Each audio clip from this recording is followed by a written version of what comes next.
ప్రజా సమస్యలు ఇవేనా, ఫ్యామిలీతో ఏదో సరదాగా సినిమాలకు వెళ్ళడం, ఎక్కడ బయటికి వెళ్ళడము?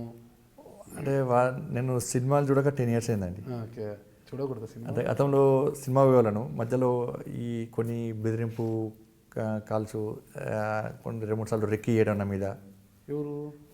కొంత ముస్లిం సంస్థలు కొన్ని. ఆ, దానివల్ల సినిమాలకు పోవడం తగ్గింది.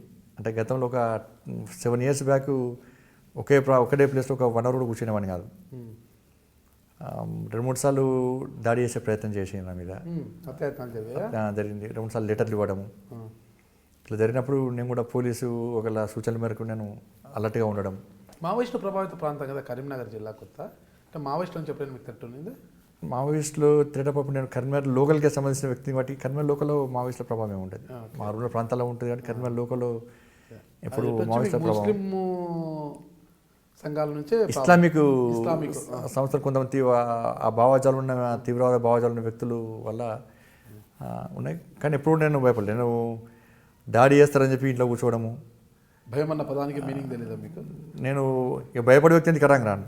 అంటే నాకున్న అటువంటి ఈ ఇబ్బందులలో నేను బయట 3 సార్లు రెక్కి చేసాను. 3 సార్లు పోలీసు అధికారులు కాపాడాను నన్ను. కాబట్టి దానికి నన్ను అలర్ట్ చేస్తారు. కాబట్టి నేను మనిషికి ఎప్పుడు శాశ్వతం కాదు జీవితం అనేది. కానీ ఆ చావు కూడా స్ఫూర్తిదాయకంగా ఉండాలని నాకు ఆలోచన.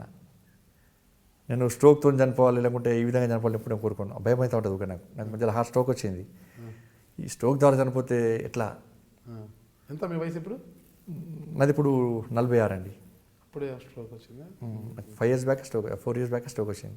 తీసుకుంటారా మీరు? లిక్కర్ లేదు, అలవాట్లేదు. Okay. Tensions life tension life ఎప్పుడు ప్రశాంతంగా ఉండదు. ఇప్పుడు ఏ సమాచారం వస్తుందో, ఎక్కడ ఏ మిషన్ జరుగుతుందో, ఎవరు ఫోన్ చేస్తారో, ఎక్కడికి పోవాలని చెప్పి టెన్షన్ ఉంటుంది. ఇంతకుముందు వెంకటనారాయణ రెడ్డి గారు అని చెప్పి మా నాయకుడు ఉండేవారు, అడ్వకేట్ వారు ఉన్నప్పుడు కొంచెం ధైర్యంగా ముందుకు పోయేవాళ్ళం. అంటే మాకు ఏ కష్టం వచ్చినా ఏ బాధ వచ్చినా అని వెంకటనారాయణ రెడ్డి గారు మా నాయకుడు, వారు అడ్వకేటు, వారు పవర్ఫుల్ అడ్వకేటు అని చెప్పించి ఒక ధైర్యం అలపడి ఉండే.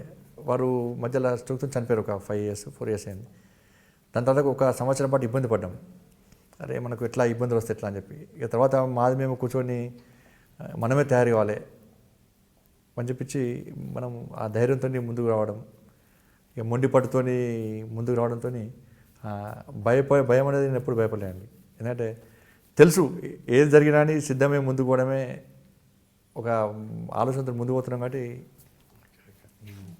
ఇకపోతే విద్యార్థి దశలో అంతా కూడా ఉద్యమాలైనా ఏమన్నా ప్రేమలు అలాంటివి ఏమైనా జరిగాయి? ప్రేమలు, నేను ప్రేమ అంటే దాన్ని వ్యతిరేకిస్తాను. ఎందుకంటే అవునండి, ఏమట్లా ప్రేమ అంటే సరే ఎవరైనా వేరే అనుకుంటే నేను బాధపడితే నాకు క్షమించుకొని కొడుతున్నా. అంటే చిన్నప్పటి నుంచి తల్లిదండ్రులు అంత ప్రేమతో పెంచిన తర్వాత తల్లిదండ్రులు ఒప్పించి చేసుకుంటే సరే ఇబ్బంది. కానీ ఇప్పుడు ఉన్నటువంటి పరిస్థితుల్లో ప్రేమ వివాహాల ద్వారా తల్లిదండ్రులు కూడా వాళ్ళ ఆరోగ్యపరంగా కానీ అనేక విషయాల్లో ఇబ్బంది పడుతున్నారు. కాబట్టి అటువంటి ప్రయత్నం చేద్దాన్ని కోరుకుంటామంట. మీ కుమారులు పని చేస్తే ఒక చిన్నపిల్లలేనండి. అప్పుడు అడిగితే పెద్ద అయ్యాక ఇంకా చెప్పలేమంట మాత్రం. నేను ఆ విధంగా అట్లా నేను బయటవన్నీ చెప్తున్నా అంటే నా కుమారులు కూడా చెప్పే ప్రయత్నం చేస్తున్నా. నా కుమారులు కూడా రేపని చెప్పని శాఖ పంపిస్తూ ఉంటాను. నేను స్టార్ట్ చేస్తున్నాను ఆల్రెడీ. వాళ్ళు కూడా మంచి విషయాలు చెప్తూ ఉంటారు. చాలామంది సంఘ పెద్దలు వస్తూ ఉంటారు, బీజేపీ నాయకులు చాలామంది వస్తూ ఉంటారు. వాళ్ళందరూ వచ్చి నాకంటే ఎక్కువ పిల్లలతో మాట్లాడుతూ ఉంటారు. వాళ్ళకు కూడా ఒక మంచి మార్పు వచ్చే విధంగా ప్రయత్నం చేస్తూ ఉంటాం. ఎందుకంటే ఫస్ట్ మా ఇంట్లో మా పిల్లలు తయారు కాకుండా బయటకు పోయి నేను ఏం చెప్పినా కూడా కాబట్టి పిల్లలు కూడా మంచి ఆలోచనతో ఉంటారు. మీ భవిష్యత్తు లక్ష్యం ఏంటి అసలు చివరిగా? ఇప్పుడున్నటువంటి పరిస్థితుల్లో హిందువులందరినీ ఓటు బ్యాంక్గా చేయాలి. హిందూ ఓటు బ్యాంక్ ద్వారానే రాజ్యాధికారం వస్తుంది మనకు. కేవలము కొన్ని వర్గాలకే కొమ్ము గాయడం ద్వారానే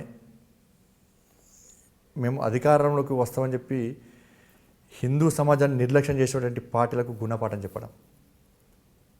కాబట్టి ఈ తెలంగాణ వ్యాప్తంగా కావచ్చు, ఒక కరీంనగర్ జిల్లాకు సంబంధించిన వ్యక్తిగా నా ప్రయత్నం నేను చేస్తూ ఉన్నా.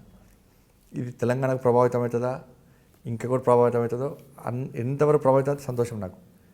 కాబట్టి ఇటువంటి వాతావరణం రావాలని కోరుకుంటున్నా. ఇట్లా వాతావరణం రావడం ద్వారా ఒక మంచి ఆలోచన ప్రజల లోపల రావాలి. మన సంస్కృతి సాంప్రదాయాలను, తద్వారా ఇంతమంది చెప్పినాను భారతదేశం ఒక శక్తివంతమైన రాజ్యాంగం ఏర్పడే కోసం అని అన్ని వర్గాలను సమానంగా చూడాలని కోరుకుంటున్నాం.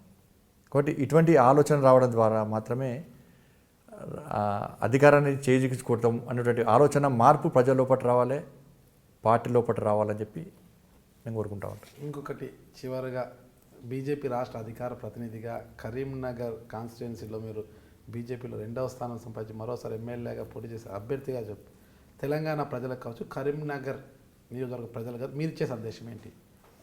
ఎన్నికలు అనగానే ఒక వీళ్ళు గెలుస్తున్నారు వాళ్ళు గెలుస్తున్నారు ఒక వాతావరణాన్ని చూసి ఓటు లేకుండా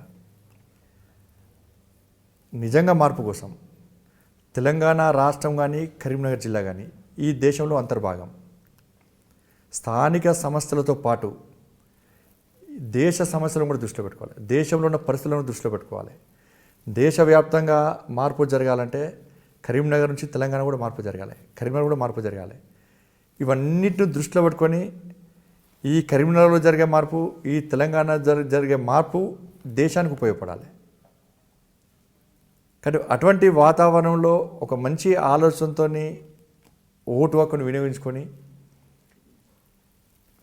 శక్తివంతమైనటువంటి భారతదేశ నిర్మాణంలో మన భాగస్వామ్యం కావాలని చెప్పి కోరుకునే విధంగా ఆలోచించాలని నేను అప్పీల్ చేస్తా ఉన్నా. కాబట్టి ఆ దిశగా చేసేటువంటి వ్యక్తులకు సహకరించండి. అది నేనా ఇంకోటి నాకే సాయం చేయమని చెప్పి నాకే మద్దతు ఇవ్వమని చెప్తలేను. ఒక మంచి ఆలోచనతో, ఒక మంచి దృక్పథంతో ముందు వ్యక్తులను, ఉద్యమాలు చేసే వ్యక్తులను, సమాజం కోసము ప్రజల కోసము దేనికైనా తెగించి కొట్లాడతాం, మేము దేనికైనా ముందుకు రాగలుగుతాము అని ముందుకు వచ్చే నాయకులను ప్రోత్సహించమంటున్నా. డబ్బుతోని లేకుంటే కులంతోని మేము రాజకీయ అధికారాన్ని చేజిక్కించుకోవాలనే వ్యక్తులకు గుణపాఠం చెప్పాలంటే ప్రజల పట్ల మార్పు జరగాలి, ఒక మంచి ఆలోచనతో ముందు వాళ్ళని మాత్రమే నేను అప్పీల్ చేస్తామన్నా. మీరు చూస్తున్నారు ఐ డ్రీమ్ న్యూస్ని. మీరు చూస్తున్నది ఐ డ్రీమ్ న్యూస్. అంటే కళలని నిజం చేస్తూ ప్రజలకి నిజాలని కళల ద్వారా తీసుకొచ్చే ఐ డ్రీమ్కి మై బెస్ట్ విషెస్. మీరు చూస్తున్నది ఐ డ్రీమ్ న్యూస్. మీరు చూస్తున్నారు I dream channel. For more videos, please subscribe iDream. మరిన్ని వీడియోల కోసం ఐ డ్రీమ్ని సబ్స్క్రైబ్ చేయండి. Please subscribe I dream. And I am very much satisfied with the way interview went on. Kindly subscribe to iDream. For more videos, subscribe to iDream. And loads of fun entertainment and content. Do watch iDream.